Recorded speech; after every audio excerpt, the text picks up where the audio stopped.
Assalamualaikum. Waalaikumsalam. Silakan masuk, Mbak.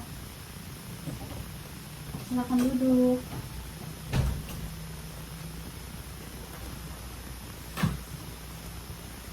Ini dengan Mbak Yanti yang semalam janji lewat WA itu kan? Betul, Mbak. Kalau boleh tahu dapat nomor saya dari mana, Mbak? Dari temannya, kebetulan pernah konsul juga sama Mbak. Oh, berarti dapat nomor sayanya dari temennya. Iya, Mbak. Gimana tadi perjalanannya? Lancar? Lancar. Alhamdulillah kalau lancar. Tadi kesini Mbak Yanti sendiri atau diantar? Sendiri, Mbak. Sendiri. Emang Mbak Yanti orang mana? Orang Tangerang. Jauh juga ya berarti. Silakan Mbak diminum dulu. Terima kasih, Mbak. Jadi saya izin memperkenalkan diri dulu ya Mbak. Nama saya Hilda Syatul Afia. Saya merupakan salah satu konselor di lembaga ini. Sebelumnya ini proses konseling yang keberapa ya Mbak? Atau belum pernah konseling sebelumnya? Belum, Mbak. Belum pernah. Oh berarti belum pernah ya. Saya merasa tersanjung karena Mbak Yanti mau gitu konseling kepada saya, dan saya konselor pertamanya Mbak Yanti. Mbak Yanti tahu konseling itu seperti apa atau prosesnya bagaimana? Itu udah tahu atau belum? Belum, Mbak. Belum tahu. Belum tahu. Jadi saya izin menjelaskan ya Mbak. Jadi yang kita lakukan ini adalah konseling individual. Yang mana konseling individual itu adalah pemberian bantuan yang diberikan oleh konselor, dan konselornya itu di sini saya, dan kepada kliennya itu Mbak Yanti sendiri, yang dilakukan secara face to face. Kegiatan ini itu profesional Mbak Yanti, yang mana hanya ada saya dan Mbak Yanti di sini, tidak ada orang lain lagi di sini. Tujuannya itu untuk agar klien dapat mandiri dan dapat mengendalikan diri. Begitu Mbak Yanti. Apakah sampai sini ada yang mau ditanyakan? Cukup, Mbak. Cukup. Kalau begitu, dalam proses konseling ini ada beberapa asas yang perlu kita sepakati Mbak Yanti. Yang pertama itu ada asas kerahasiaan, yang mana segala data yang akan Mbak Yanti ceritakan, saya para konselor sudah bersumpah akan merahasiakan apapun data, apapun yang akan Mbak Yanti ceritakan kepada saya. Jadi Mbak Yanti nggak perlu khawatir apa yang diceritakan Mbak Yanti ini bakal terbongkar atau saya cerita ke orang lain. Misal Mbak Yanti ngomong ini tuh rahasia loh gitu kan, nggak boleh ceritain ke siapa-siapa. Jadi kami para konselor itu udah disumpah gitu akan merahasiakan semua itu. Apakah Mbak Yanti sudah percaya kepada saya? Percaya, Mbak. Percaya. Terima kasih Mbak Yanti. Setelah Mbak Yanti percaya kepada saya, selanjutnya ada asas kesukarelaan, yang mana asas kesukarelaan itu saya hari ini menyempatkan waktu, memberikan waktu sepenuhnya untuk Mbak Yanti. Apakah Mbak Yanti di sini udah sukarela mau konseling hari ini, ataukah dipaksa orang lain? Sukarela, Mbak. Sendiri. Sendiri ya, jadi kemauan sendiri gitu ya. Jika Mbak Yanti sudah sukarela, terus selanjutnya ada asas keterbukaan, yang mana Mbak Yanti harus menceritakan apapun permasalahan Mbak Yanti tanpa ada yang perlu ditutup-tutupin. Begitu ya Mbak Yanti? Iya, Mbak. Selanjutnya setelah Mbak Yanti udah terbuka gitu ceritanya, ada asas kekinian, yang mana permasalahan Mbak Yanti gitu yang masih mengganjal, permasalahan tahun kemarin, minggu kemarin, atau bulan kemarin gitu kan, yang masih terasa gitu sampai saat ini, masih mengganggu aktivitas atau pikiran Mbak Yanti. Mbak Yanti ceritakan sekarang gitu. Begitu ya Mbak? Iya, Mbak. Baik, selanjutnya yang terakhir ini ada asas kemandirian, yang mana segala keputusan itu berada di tangan klien. Jadi bukan saya Mbak Yanti yang menentukan Mbak Yanti harus gini loh, Mbak Yanti harus gini gitu, A, B, C gitu. Tapi Mbak Yanti yang memilih sendiri, Mbak Yanti mau melakukan atau tidaknya itu ada keputusannya ada di tangan Mbak Yanti sendiri. Begitu ya Mbak Yanti? Iya, Mbak. Apakah sampai sini ada yang mau ditanyakan? Nggak ada, cukup. Cukup. Kalau begitu kita mulai proses konseling kita ini dengan mengucapkan basmalah. Baik, kalau begitu apa yang mau Mbak Yanti ceritakan? Jadi gini, Mbak, kan saya kan seorang mahasiswa yang kebetulan mengikuti 3 organisasi. Yang 3 di KMP itu benar, yang 3-tiganya itu benar-benar sibuk gitu, Mbak. Dan belum lagi saya kan ngajar gitu. Dan lagi juga tugas kuliah itu semuanya itu adalah mepet deadline gitu, karena emang saya sibuk dengan ngajar organisasi gitu. Sehingga saya itu mengesampingkan gitu tugas gitu, Mbak. Jadi dengan banyaknya tadi ya Mbak Yanti ikut organisasi gitu ya, ikut apa sih, kuliah. Kalau boleh tahu ini sekarang semester berapa Mbak Yanti? Semester 5, Mbak. Semester 5, apalagi semester 5 gitu Iya, kan. Mbak. Terus di sampingnya ngajar juga. Itu Mbak Yanti ngajar apa? Ngajar TK kebetulan. Apalagi ngajar TK gitu, anak-anak yang lumayan aktif gitu kan. Iya. Itu terus permasalahan Mbak Yantinya nggak bisa memanage waktunya atau gimana? Iya, Mbak, saya kurang bisa memanage waktu gitu. Nggak bisa memanage waktu, jadi kayak nggak bisa ngaturnya gitu. Sebenarnya tujuan Mbak Yanti kuliah nih apa sih? Ya pengen lulus tepat waktu dengan IP yang tinggi juga sih, Mbak. Terus ya tujuannya mendapat gelar gitu. Itu Mbak Yanti ikut organisasi itu kemauan sendiri atau karena paksaan? Kenalan sendiri sih, Mbak, soalnya pengen menambah relasi juga gitu. Kebetulan saya juga tipe yang bisa bergaul dan kurang bisa bersosialisasi gitu. Dan kemudian ketika saya masuk organisasi ini, saya bisa sedikit demi sedikit mengembangkan diri saya gitu. Dan di situ juga banyak relasi yang bisa membuat saya tuh banyak Pengalaman juga, memperbanyak pengalaman juga gitu ya. Jadi apakah ada permasalahan lagi selain tadi Mbak Yanti tidak bisa memanage waktu di perkuliahan, organisasi, dan ngajarnya? Apakah ada permasalahan yang mengganjal lagi gitu di pikiran Mbak Yanti? Dan kebetulan, Mbak, di tengah-tengah sibuknya saya gitu, saya tuh kehilangan anggota keluarga gitu, Mbak. Nenek saya dan kakak ipar saya gitu, Mbak. Jadi tuh kayak mulai down gitu, Mbak. Saya tuh harus harus di kelas tuh harus fokus tuh nggak bisa, Mbak, karena emang masih suka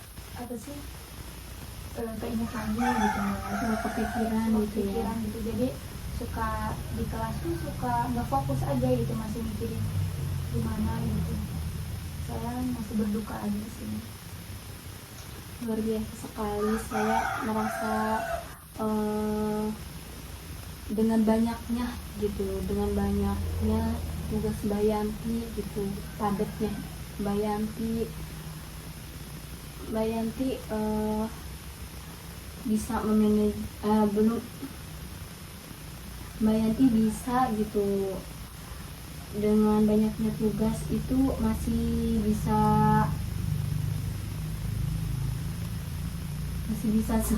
semangat gitu. Itu yang menjadi kendala Mbak Yanti juga ya. Jadi banyak kepikiran terus. Itu yang meninggal siapa yang meninggal? Nenek sama kakak. Jadi itu meninggalnya gimana itu? nenek tuh meninggal Berbareng atau gimana itu? beda mbak. Nenek tuh meninggalnya 5 bulan sebelum kakak saya gitu. 5 bulan sih, berarti lumayan dekat tuh ya. Iya mbak, Kesedihan masih terasa iya, gitu, masih Mbak. terasa gitu, ditambah lagi gitu kan. Iya. Berarti sekarang juga masih kepikiran banget gitu Iya ya. mbak. Udah nggak tadi yang jadwal Bayanti yang padat banget tuh, ditambah Bayanti sedang berduka gitu kan, saya juga ikut merasakan. Terus ada permasalahan lagi mengajar Bayanti? Masalah percintaan sih mbak. Masalah percintaan, kenapa ini masalah percintaannya? Boleh diceritakan ya itu? Ini kebetulan kan saya juga pacaran gitu mbak sama cowok yang menurut aku tuh kayak cocok gitu di awal gitu mbak, Kayak tipe Bayanti banget gitu iya ya. gitu, kayak ini bisa nih dewasa gitu, dewasa di akunya gitu, kayak menjalin hubungan sama dia tuh kayaknya baik-baik aja gitu. Tapi setelah kita mulai itu, setelah kita apa sih menjalin hubungan itu tuh ada sifat aku dan dia tuh kayak kurang cocok gitu mbak.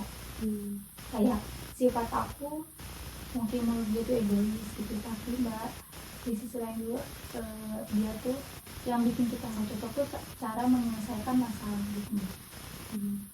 Cara dia menyelesaikan masalahnya itu tuh dia tuh kayak ngilang gitu mbak, kayak dia tuh milih menenangkan diri dulu gitu. Harusnya diselesaikan dulu gitu ya Iya, Mbak. permasalahannya. Ya, sedangkan saya tipe orangnya kalau misalkan ada masalah itu harus diselesaikan sekarang gitu.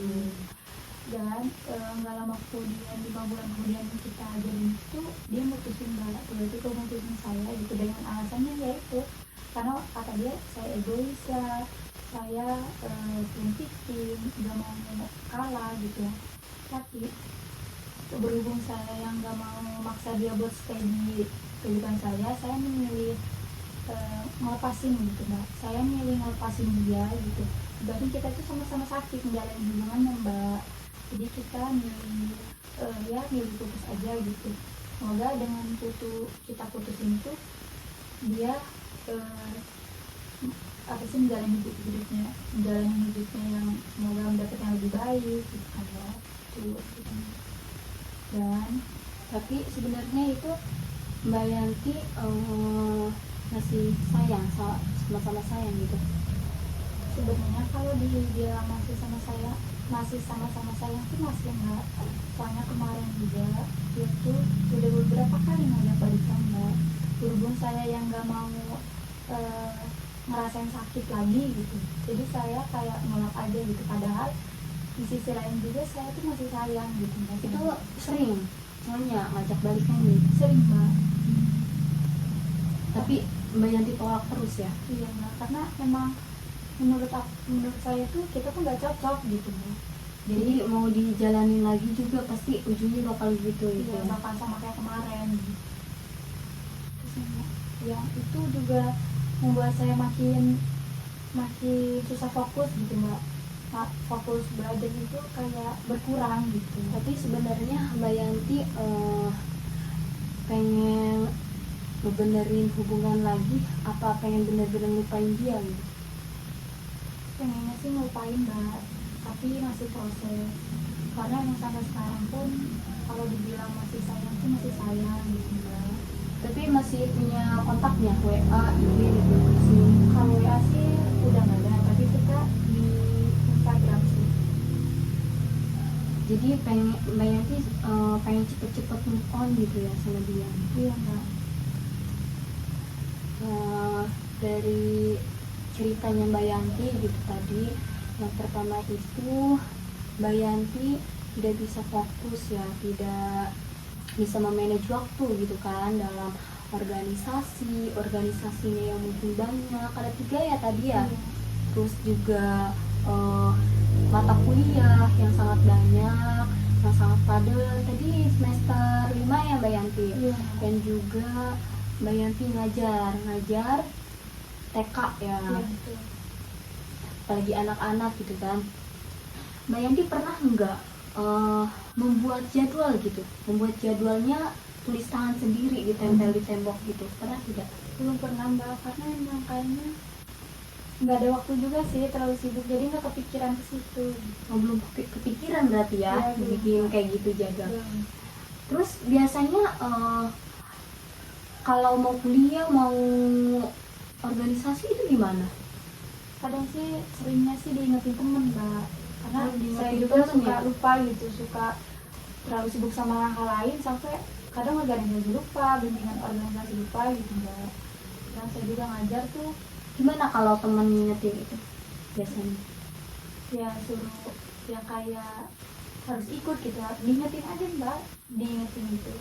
Nah ini waktunya pembimbingan Mbak, ini waktunya organisasi ini gitu. Jadi saya Ada mulai grupnya tergerak. juga ya Iya, Mbak. biasanya. Dari situ mulai saya tergerak gitu. Hmm. Terus MK juga seringnya diingetin di grup kelas gitu Iya, ya. Mbak. Ya mungkin Mbak Yanti coba aja gitu ya, belum pernah kan bikin kayak semisal jadwal. Nanti Mbak Yanti boleh fotoin ya ke saya itu jadwalnya setelah Mbak Yanti buat gitu, apakah ini eh, efektif atau enggaknya ke Mbak Yanti gitu ya. Baik, Mbak. Semoga aja efektif gitu dengan Mbak Yanti membuat jadwal tersebut. Mbak Yanti bisa tempelin ke tembok gitu ya, atau ke lemari gitu. Biasanya mau bikinnya kapan nih? Kalau mau bikin jadwal itu, Ya nunggu waktu senggang aja sih kayaknya Mbak. kapan itu waktu senggangnya? Kayaknya Libur, hari libur, Hari Minggu, ya. hari Minggu. Berarti nanti bikinnya hari Minggu ya. Iya Mbak. Nanti kalau sudah bikin nanti kirim ke saya ya fotonya, foto jadwal Mbak Yanti itu. Iya Mbak. Terus tadi permasalahan Mbak Yanti yang masih kepikiran gitu, kepikiran, masih sedih gitu atas peninggalan tadi nenek ya, sama apa, kakak ipar ya, Iya. kakak ipar. Terus juga jaraknya yang ini belum selesai gitu sedihnya gitu, malah kakak ipar meninggal gitu. Iya.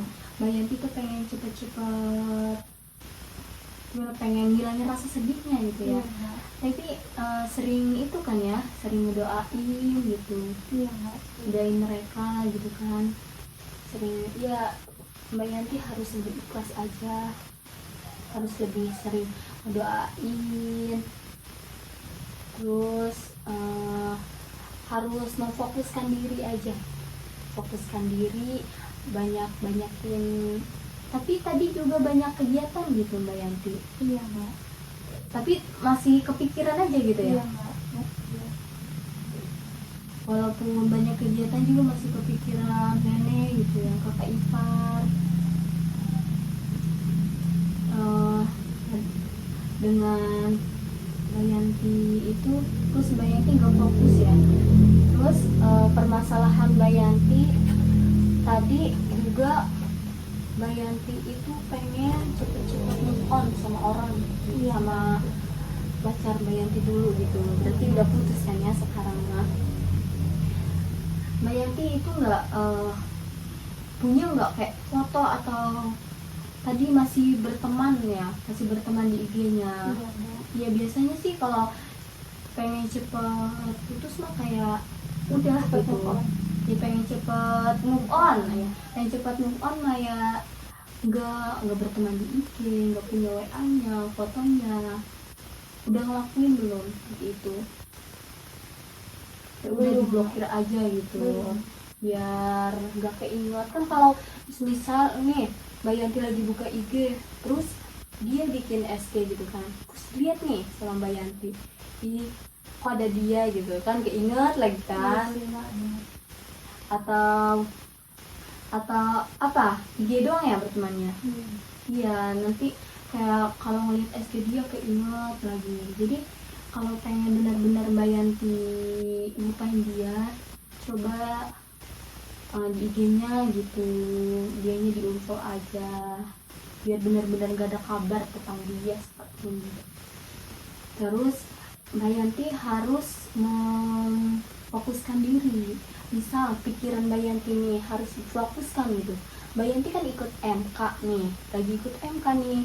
Mbak Yanti fokus sama MK tersebut gitu.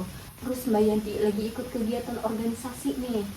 Mbak Yanti juga pikirannya harus fokus sama kegiatan organisasi tersebut. Jadi pikirannya jangan kayak ikut organisasi malah pikirannya ke ngajar atau ke MK atau kemana-mana gitu. Jadi harus lebih fokuskan lagi. Terus juga tadi ngajarnya juga harus fokus ke anak-anaknya gitu.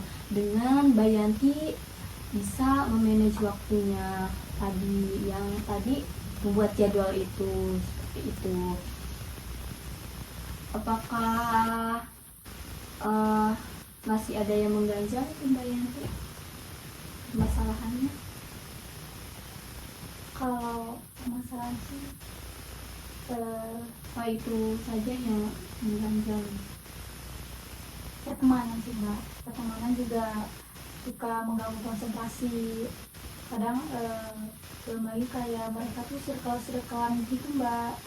Jadi Mbak Yanti baru cerita sekarang itu kenapa? Apa emang pengen nemu tempat ceritanya sekarang atau bagaimana? Mau kalian curhat aja sih Mbak. Baru Baru ada waktunya sekarang Iya. juga ya, apalagi mumet-mumetnya gitu ya sekarang ya. Terus gimana itu ceritanya teman? ya kan di kelas tuh kan dunia perkuliahan tuh pertemanannya kayak circle-circlean gitu Mbak. Tambah kayak saya tuh kan yang tadi saya tuh kurang bisa bersosialisasi gitu Mbak. Itu kayak mempengaruhi saya ke dunia pertemanan gitu. Karena saya tuh bingung mau berteman tuh seperti apa gitu Mbak. Kayak mau ngajak berinteraksi tuh saya suka susah, suka bingung gitu Mbak. Tapi kan tadi Mbak Yanti ikut organisasi ya, itu biasanya gimana bertemannya? Kebanyakan dari mereka sih memulai duluan Mbak.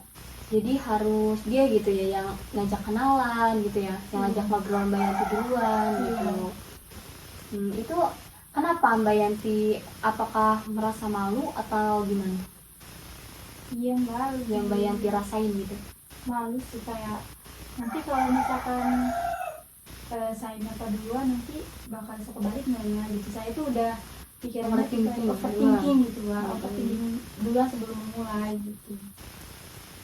Tapi pernah nggak Mbak Yanti kayak ngajak kenalan duluan gitu? Belum pernah Mbak. Karena emang kebanyakan mereka tuh mulai duluan gitu. Jadi kalau saya memulai duluan tuh nggak tahu Mbak, susah aja di diri saya gitu. Tapi belum pernah ya ngajak kenalan duluan mah gitu? Belum Mbak. Itu mah sebenarnya kayak pikiran Mbak Yantinya aja. Ya kalau yang terlalu overthinking ya Mbak. Jadi itu gimana Mbak? Saya tuh kenapa gitu? Mungkin Mbak Yanti harus kayak jangan overthinking gitu, harus berani mencoba duluan gitu, harus berani mulai kenalan duluan, jangan pengennya orang lain duluan gitu.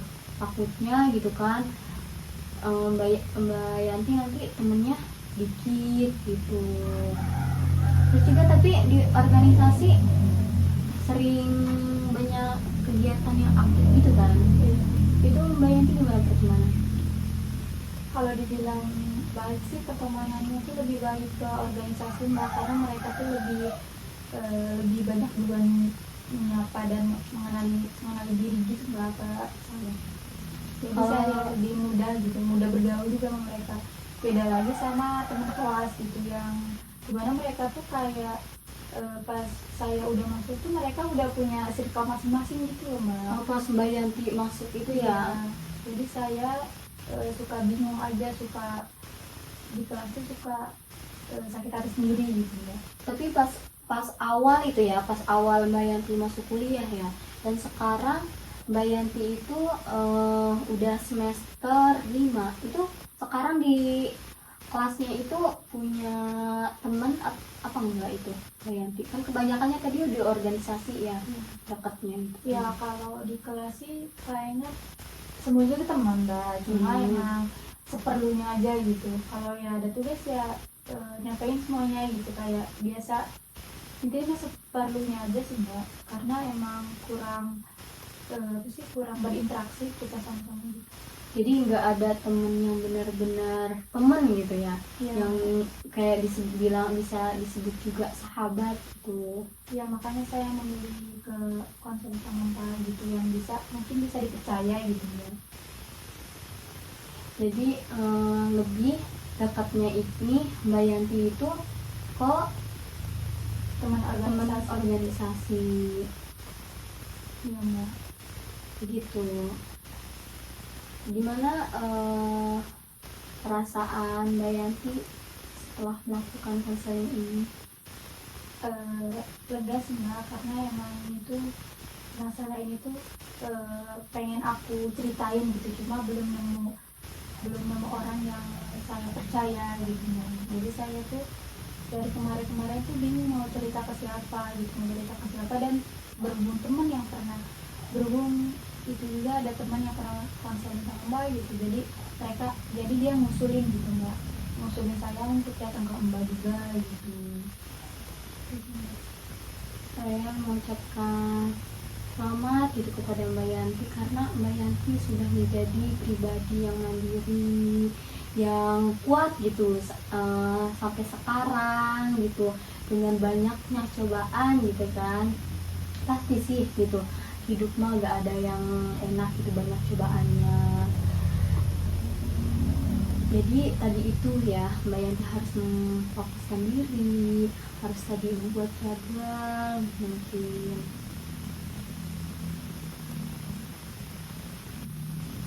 mungkin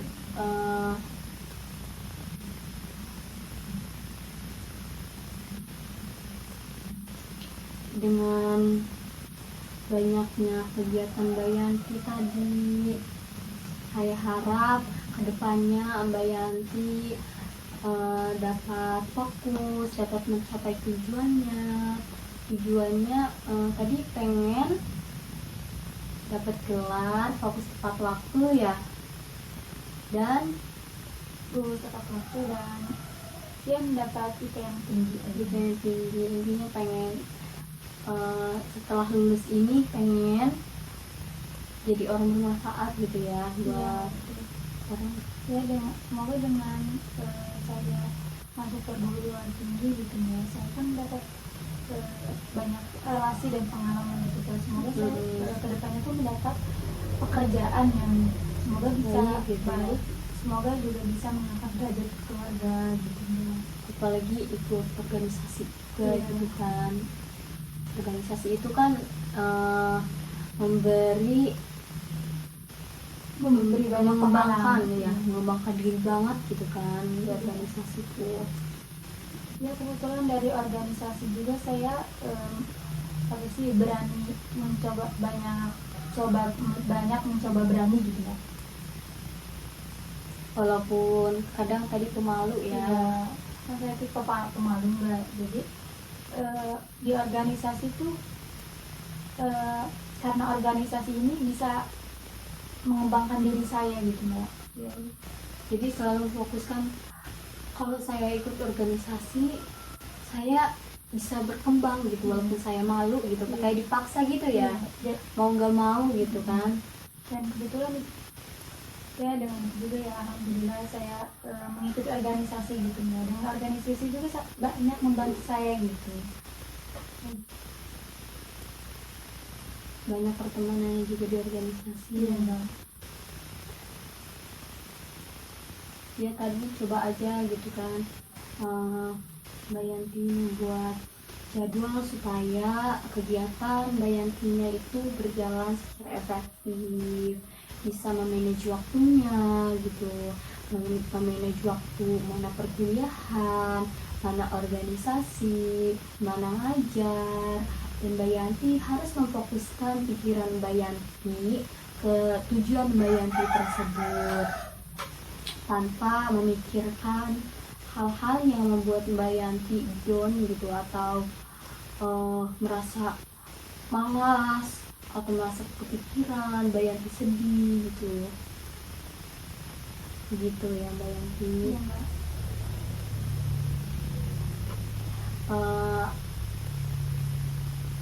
Mungkin cukup ya Mbak Yanti. Tadi Mbak Yanti katanya sudah lega ya. Iya Mbak. Alhamdulillah kalau sudah lega, sudah menceritakan semuanya gitu kan. Iya. Saya mohon maaf gitu apabila saya banyak kekurangannya. Dalam penyampaian juga saya mungkin kurang memahami Mbak Yanti, saya minta maaf gitu. Apakah ada yang mau ditanyakan lagi Mbak Yanti atau sudah cukup? Sudah cukup Mbak. Sudah cukup. Terima kasih ya Mbak Yanti Terima kasih, sudah Mbak. mau konseling pada hari ini. Baik, kita tutup acara konseling ini dengan mengucapkan hamdalah.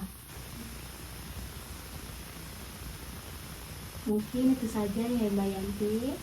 Sekarang Mbak Yanti sendiri atau dijemput? Sendiri ya tadi? Iya, sendiri Mbak. Jadi kalau gitu diminum dulu Mbak Yanti. Iya, iya. Diminum. Udah pulang. Nah, langsung pulang aja. Ya udah, hati-hati di jalan ya, Iya, terima Mbak. kasih Mbak. Hati-hati.